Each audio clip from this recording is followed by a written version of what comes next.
ప్రసాదం పుచ్చుకునే ప్రతి ఒక్కరిలోనూ లేపడం దుర్మార్గం కాదా అని అడుగుతా ఉన్నా.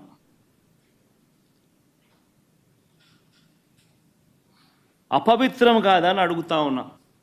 నీ రాజకీయ స్వార్థం కోసం వెంకటేశ్వర స్వామి ప్రతిష్టను దిగజారుస్తూ ఉన్నావు.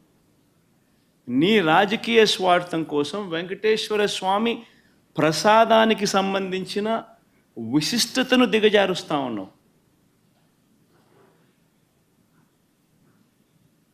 జరగనిది జరిగినట్టుగా, యానిమల్ ఫ్యాట్తో తయారు చేసినట్టుగా ఒక అబద్ధాన్ని ప్రచారం చేస్తూ ఉన్నావు.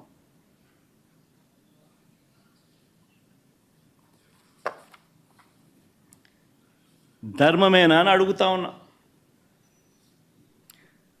మరోవైపు ఇంకా ఇలా అబద్ధాలు రోజుకు ఒక్కొక్కడు ఒక్కొక్క అబద్ధాన్ని ప్రమోట్ చేస్తారు. ఈ మధ్యకాలంలోనే ఇంకొక అబద్ధాలను వీళ్ళు ప్రమోట్ చేస్తూ నందిని బ్రాండ్ను కూడా వాడడం లేదని అంటాడు. కేఎంఎఫ్ పక్కన కర్ణాటక మిల్క్ ఫెడరేషన్ వారి నందిని బ్రాండ్ అని.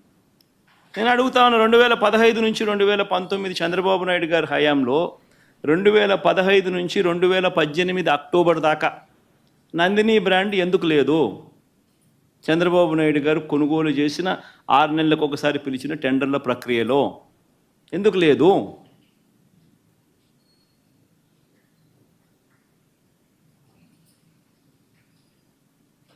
నందిని వాళ్ళు కూడా అప్పుడప్పుడు పార్టిసిపేట్ చేస్తారు, అప్పుడప్పుడు పార్టిసిపేట్ చేయరు.